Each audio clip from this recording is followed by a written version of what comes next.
uma publicidade que é até bonita.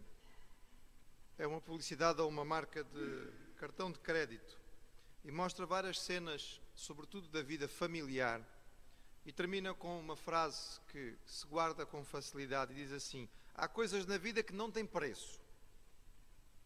Para todas as outras, e então faz a propaganda do cartão, que eu não vou dizer qual é porque não interessa.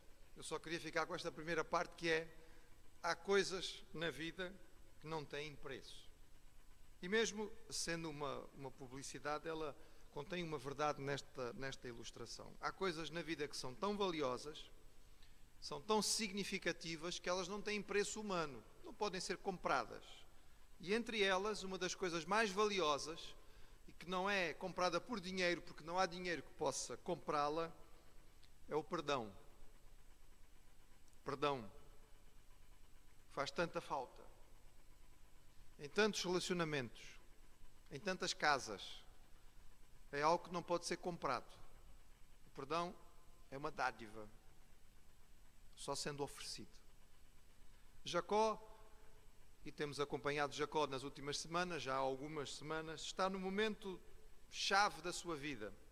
Ele chegou àquela hora que ele mais temia, 20 anos à espera, 20 anos com medo.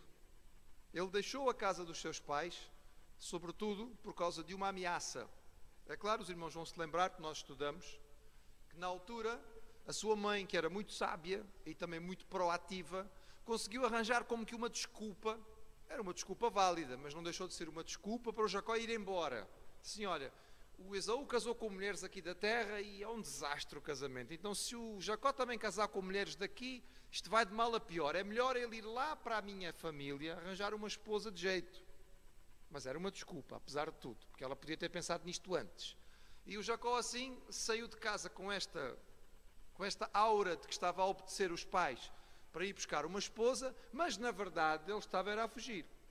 Porque o Esaú tinha dito: assim que eu tiver a oportunidade, e a oportunidade seria a morte de Isaac, que eles pensavam que ia acontecer logo, mas por acaso durou, foi muito tempo, mas pronto.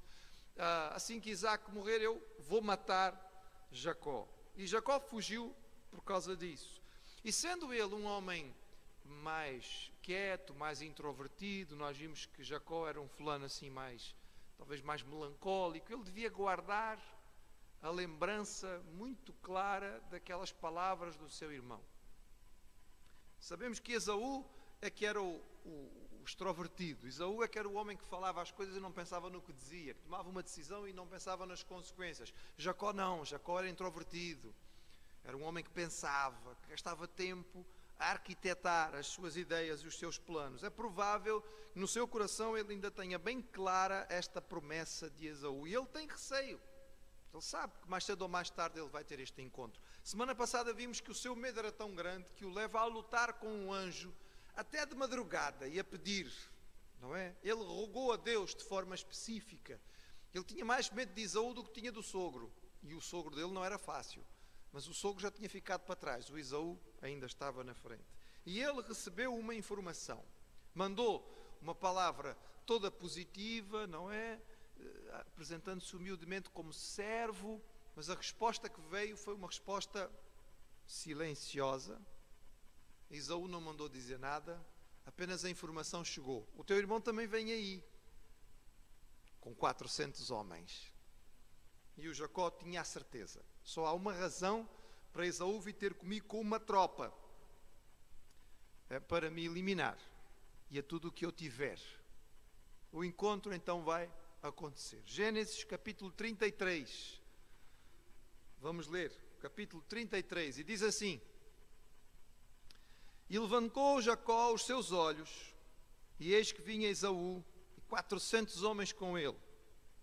Então repartiu os filhos entre Leia e Raquel e as duas servas, e pôs as servas e seus filhos na frente, e a Leia e os seus filhos atrás, porém a Raquel e José os derradeiros. Ele mesmo passou adiante deles, e inclinou-se à terra 7 vezes, até que chegou a seu irmão. Então Esaú correu-lhe ao encontro, e o abraçou, e lançou-se sobre o seu pescoço, e beijou-o, e choraram. Depois levantou os seus olhos e viu as mulheres e os meninos e disse: quem são estes contigo?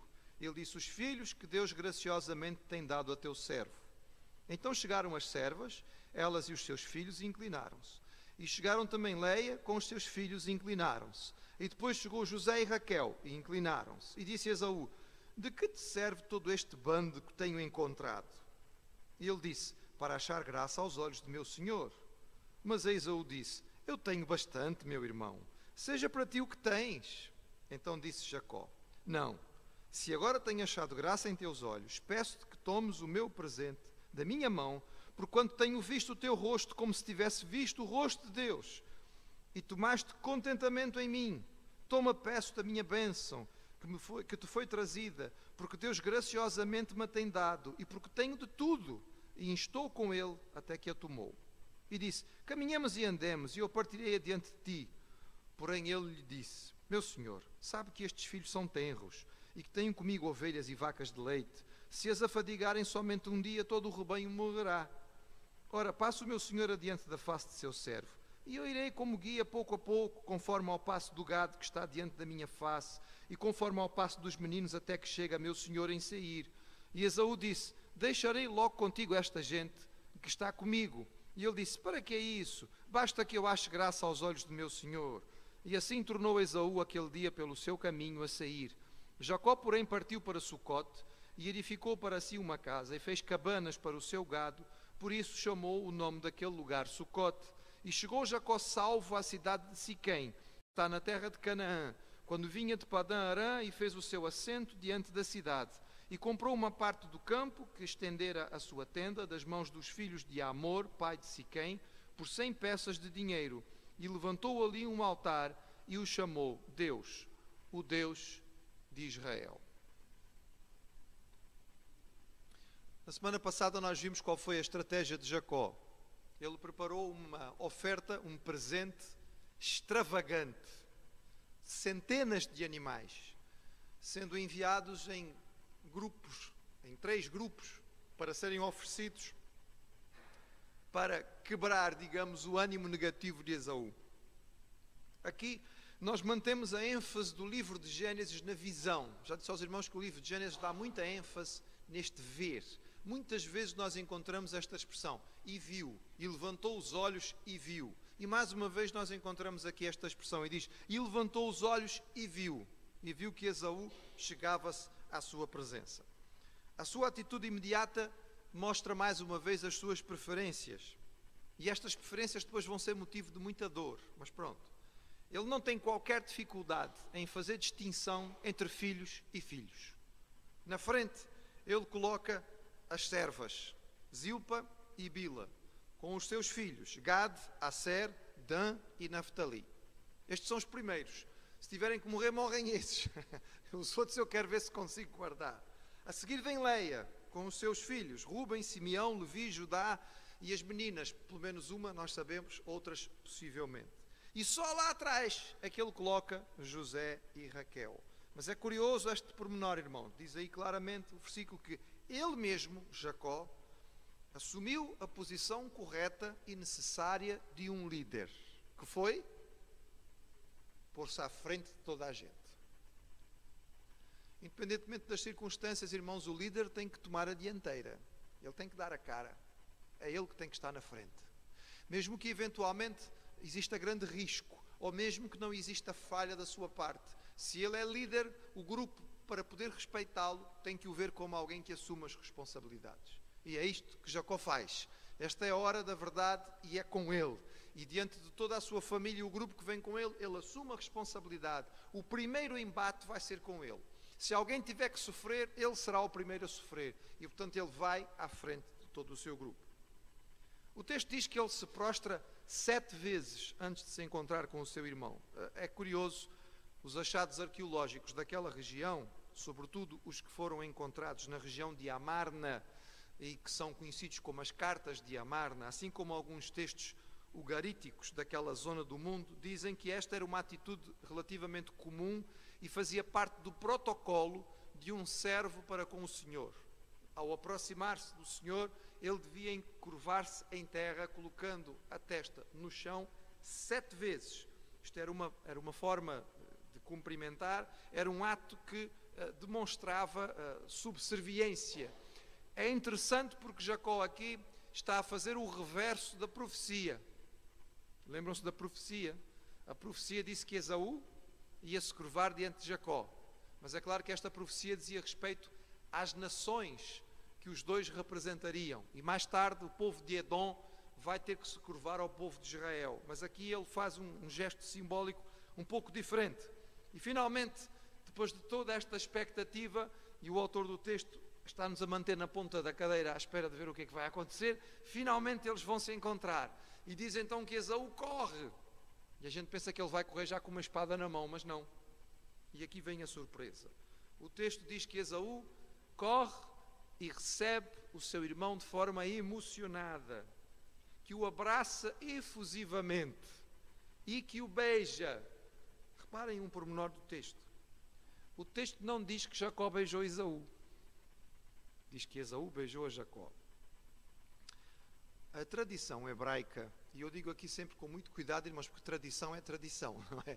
Tradição vale o que vale, mas pronto, a tradição hebraica, que vai buscar o hebraico aonde a palavra beijar e morder são praticamente iguais. É praticamente a mesma palavra. Nós que não conhecemos a língua hebraica, se ouvirmos alguém dizer as duas, se calhar achamos que é a mesma palavra, mas não é. Diz que afinal de contas o que o Esaú queria era morder, mas que Deus transformou a mordidela do Esaú em beijo. Bem, irmãos, o texto não dá base para isto, portanto, fica só na tradição. A verdade é que Esaú se mostra emocionado e até contente de ver o seu irmão, corre para ele e o recebe de uma maneira tradicional na sua terra e o beija com toda a satisfação. E logo a seguir, repara nas crianças, nos miúdos que estão a chegar. Jacó apresenta a sua família. Reparem que ele apresenta só os filhos.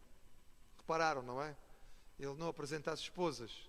Mais uma vez, cumprindo aquilo que é o costume da sua tradição e da sua cultura. Não haveria necessidade, acho que era mais ou menos evidente que aquelas mulheres, junto com os miúdos, seriam as suas mães, e eles realmente não estavam muito preocupados em apresentar as esposas. Ele apresenta apenas os seus filhos. E eu não sei se os irmãos perceberam, mas há uma diferença muito clara na linguagem que os dois utilizam. Sempre que Jacó fala com Esaú, ele se refere a Esaú como meu senhor. Não é? Meu senhor. E no entretanto, quando Esaú fala com Jacó, chama... Viram os irmãos aí? Repararam no texto, verso 9. Ele diz... Meu irmão. E aqui fica claro a diferença de temperamentos. Nós temos um homem que, apesar de ser um homem um tanto violento e com um temperamento que não o deixava raciocinar e pensar muito, é um homem que também esquece com relativa facilidade. Estava ultrapassada aquela questão, por mais difícil que ela fosse. É provável que Esaú já não pensasse mais naquele episódio que tinha acontecido há tantos anos atrás. O Jacó é que não. Ele continua a lembrar de cada pormenor, de cada detalhe, de como o vento bateu na janela ou na porta e da roupa que Rebeca estava a vestir quando o chamou e do cheiro das roupas do seu irmão quando ele foi trair ao seu pai. Ele lembra de tudo. É o temperamento dele. Mas o Esaú já tinha deixado todas estas coisas para trás e ele realmente está satisfeito de encontrar o seu irmão. Jacó insiste na sua atitude subserviente de meu senhor. Esaú tinha recebido os presentes.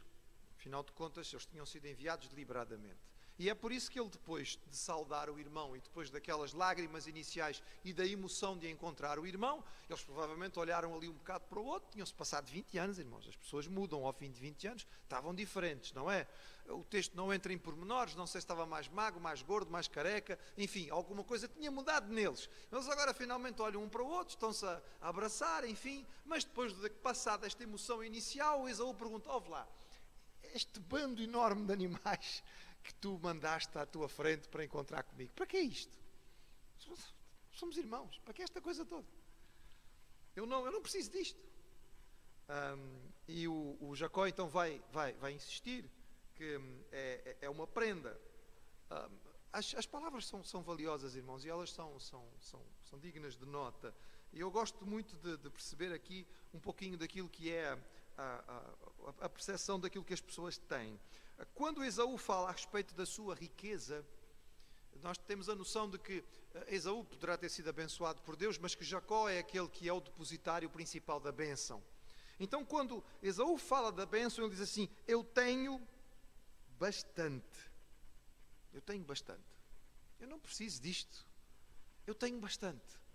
Mas quando Jacó fala a respeito daquilo que ele tem e da sua abundância e da sua riqueza, no versículo 11, ele diz: porque tenho tudo. Percebem a diferença? Uma é a bênção que é adquirida, ou é a riqueza e a prosperidade que é adquirida pela força humana. O Esaú era um homem bem-sucedido. Ele tinha deixado, digamos, a sombra do pai, já que ele não era o primogênito, não ia ser o principal herdeiro. Ele tinha deixado Canaã, tinha ido para o sul, para a zona de Seir, para as montanhas onde vai viver os seus descendentes, o povo de Edom. Tinha se tornado um senhor feudal, tinha uma tropa de 400 homens, portanto era um homem de sucesso, bem estabelecido na vida, mas o homem de sucesso, o self-made man, não é? O homem que lutou para conseguir pelas suas próprias forças, ele diz: eu tenho bastante.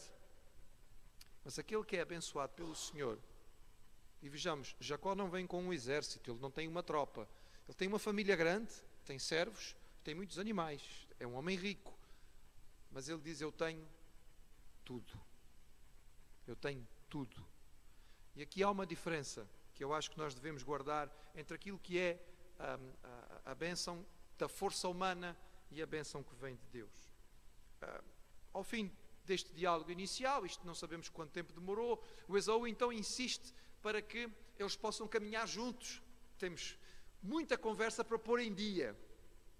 E o Jacó imediatamente começa a usar das suas estratégias. Eu não consigo andar depressa. Eu tenho filhos pequenos e nós já vimos que o mais velho, o Rúben, podia ter para aí 11, 12 anos, não devia ter mais do que isto. Portanto, os outros mais novinhos deviam ser ainda crianças pequenas, algum porventura, como José, talvez ainda andasse a maior parte do tempo no colo. Diz: eu tenho crianças pequenas, não posso andar depressa. Eu tenho animais do gado aqui que são vacas e são ovelhas de leite. Se elas andarem depressa, seca o leite, morrem e isto vai-me prejudicar. Eu tenho que ir no meu próprio passo. Portanto, vai o Senhor na frente e depois eu hei de encontrá-lo. Mas fica evidente que o objetivo de Jacó não era ir para a terra de Esaú, não é? Porque ele diz claramente que ia encontrar com o irmão em Seir, verso 14. Mas, no entretanto, nós lemos no texto que ele não vai para Seir, não, senhor. Ele vai para Canaã, que ainda é bem longe, uma terra da outra. Esaú ainda insiste e diz: ok, mas atenção, estás a entrar num território, não conheces esta zona, isto é perigoso. Eu tenho aqui muitos soldados comigo, muita gente forte, muitos homens armados, eles podem servir de escolta. Mas nem isso o Jacó quer, não é?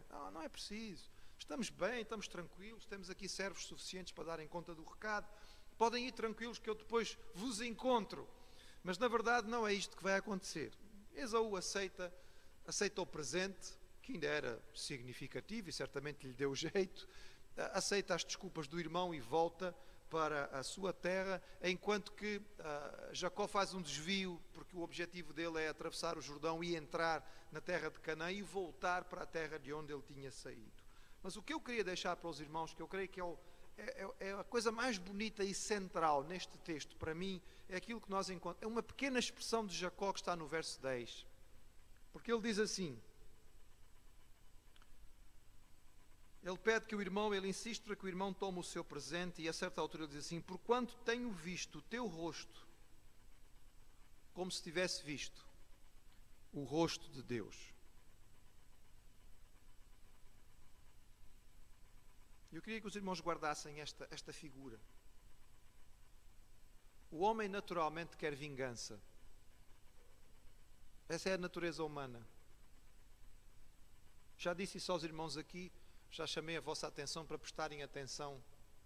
E quando estiverem sentados a divertir-se, a entreter-se, a assistir televisão, reparem na quantidade de histórias, filmes, séries episódios na televisão que falam sobre este tema, vingança.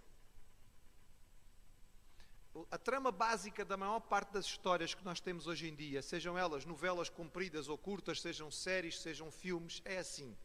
Alguém é muito bonzinho e faz-lhe muito mal. E então esta pessoa que sofreu este grande mal vai arregaçar as mangas e vai lá correr atrás da vingança. E nós ficamos junto com ela na sua luta pela vingança. Nós concordamos com ela. Não, mas mataram-lhe a mulher. Não, mas roubaram-lhe a sua riqueza. Mas fizeram-lhe tanto mal. E no fim do filme, quando ele, no fim da série, no fim da história, seja lá como for, quando ele consegue se vingar, nós até concordamos. Mesmo que seja com violência. Muito bem. Ele merecia ser... Irmãos, isso é carnal. Isso é o homem puro. Sem Deus. Naturalmente é assim que nós queremos reagir. Esta é a maneira como nós normalmente fazemos as coisas. Perdoar é divino. Perdoar é algo que vem da graça e do amor de Deus. Perdoar não é a coisa mais natural. Perdoar é deixar Deus dirigir o processo, é ser tocado pelo princípio da graça. Porque normalmente o perdoar significa que o outro não merece. Quando às vezes falamos assim, mas ele não merece. Se nós formos pensar bem, irmãos, em nenhuma situação em que seja necessário o perdão, o outro merece, porque se merecesse nós precisávamos perdoar. Portanto, quando nós dizemos assim, mas não merece ser perdoado, se a pessoa merecesse, nós não estávamos aqui a discutir isto. Porque o perdão nunca é merecedor. O perdão representa falha, erro. Nós não éramos merecedores do perdão de Deus. Chama-se graça o que Ele fez por nós. E o que Jesus nos chama para viver é uma vida que espelha, que representa, que irradia essa graça e este amor que Deus teve sobre nós. O perdão significa sempre um custo alto, porque quem perdoa aceita a dívida, aceita a lesão, aceita a perda, aceita a agressão. Toma a decisão a mais forte possível, a vingança não é o mais forte, a decisão mais forte possível é aceitar a lesão e não retribuir, isso é muito mais difícil. O natural é retribuir imediatamente, isso é simples, vem, a força da agressão faz com que nós tenhamos força para retribuir. Absorver e não retribuir é que mostra uma força especial, mas isto só vem através da ação de Deus na nossa vida. Não tem preço, não pode ser comprado. Ninguém pode comprar o perdão. Ninguém pode pedir a alguém e dizer assim, ok, quanto é que queres para me perdoar? Dá-me lá 500 euros e eu perdoo-te. Isso é uma conversa que não faz sentido, não é? Perdão verdadeiro, tem que ser oferecido. Esaú fora enganado. Nós podemos interpretar de todas as maneiras que quisermos, irmãos. Ele foi enganado. Foi enganado. Foi uma vez, o irmão aproveitou-se da sua fraqueza, sabendo que o seu temperamento era de quem não pensava. Ele vem com fome do campo e dá-lhe o golpe. O Jacó dá-lhe o golpe para lhe tirar a primogenitura. Da segunda vez, ele é enganado novamente. De uma forma profunda. A própria mãe, junto com o seu irmão, arquitetam um plano para poder roubar a bênção dele. Humanamente falando, ele tinha razões para querer a sua vingança. Mas de alguma maneira, Esaú foi tocado pelo Senhor. De alguma maneira, este homem, de quem nós temos tanta coisa errada, aqui age da maneira certa. E aqui representa a maneira correta de agir, a maneira cristã de fazer as coisas. E perdoa. E quando ele perdoa o seu irmão, a sua atitude de receber francamente a Jacó, de o abraçar, de o beijar, Jacó diz assim, olha, diante disto eu só posso te dizer que ver o teu rosto foi como ver o rosto de Deus. Meu irmão, gostava que as pessoas vissem a face de Deus em si. Gostava. Gostava que as pessoas, ao olharem para si, pudessem dizer isto. Olha, outro dia estava com fulano. Olha, era como se tivesse visto o rosto de Deus. Então aprenda o princípio do perdão. É o ensino cristão. Foi o ensino que Jesus nos deu. Ele ensinou-nos a amar até aqueles que se fazem nossos inimigos. Quando nós somos capazes de retribuir mesmo ao mal com uma atitude de bondade, com a graça de Deus, com o perdão, nós podemos espelhar o rosto de Deus. E esta, para mim, é a mensagem central deste capítulo e é lindíssima e bonita e um exemplo para nós guardarmos. O texto diz que Esaú seguiu então o seu caminho para o sul e que Jacó voltou à terra de Canaã. E a ênfase do autor é muito clara quando ele diz assim, que chegou Jacó são e salvo à cidade de Siquém, que está na terra de Canaã. É como que a fechar o ciclo. Quando Jacó saiu, Deus lhe disse, tu vais, mas um dia eu vou-te trazer, e vou-te trazer a salvo, e vou-te trazer com abundância, e vou-te trazer bem. E Jacó tinha feito este acordo com Deus, esta aliança com Deus. E aqui a história, de certa maneira, está a chegar ao seu fim. Ou seja, ele foi e voltou, e o Senhor o trouxe são e salvo, como tinha prometido. E Jacó adquire o segundo pedaço de terra, que é realmente de papel passado do povo, porque temos o primeiro que foi comprado pelo seu avô Abraão, temos agora uma segunda parte da terra. Muito pouca coisa ainda eles têm, de forma concreta, mas toda a terra foi prometida a eles pelo Senhor. E ele então faz um altar e estabelece neste altar, e o nome deste altar é significativo. O nome do altar em hebraico, não é? Na língua original, é El Elohim Israel. E o que Jacó está reconhecendo é que El, o Deus supremo da mitologia que existia em Canaã, portanto, dentro dos povos cananitas, eles acreditavam em muitos deuses, mas havia um Deus que estava acima de tudo, que era El. E Jacó diz, esse a quem vocês consideram como o mais alto de todos os deuses, esse é que é o Deus de Israel. E aqui Israel é ele. Lembremos que Israel é o novo nome que ele recebeu depois da sua luta com o anjo. Muito bem, irmãos. Ele foi, voltou, Deus o abençoou, depois de tanta ansiedade para encontrar com Esaú. Afinal, o Esaú queria era abraçá-lo e beijá-lo e fazer uma festa, porque estavam outra vez juntos. E às vezes lembra-nos a nós que também às vezes ficamos tão ansiosos com algumas coisas e depois quando acontece, diz, mas era por causa disso que eu estava nervoso. Afinal não havia razão. Mas pronto, nós somos assim, somos humanos. Mas depois de tudo isto ele volta à sua terra e agora ele está tranquilo e agora ele vai viver tranquilamente entre os cananitas. Ou talvez não.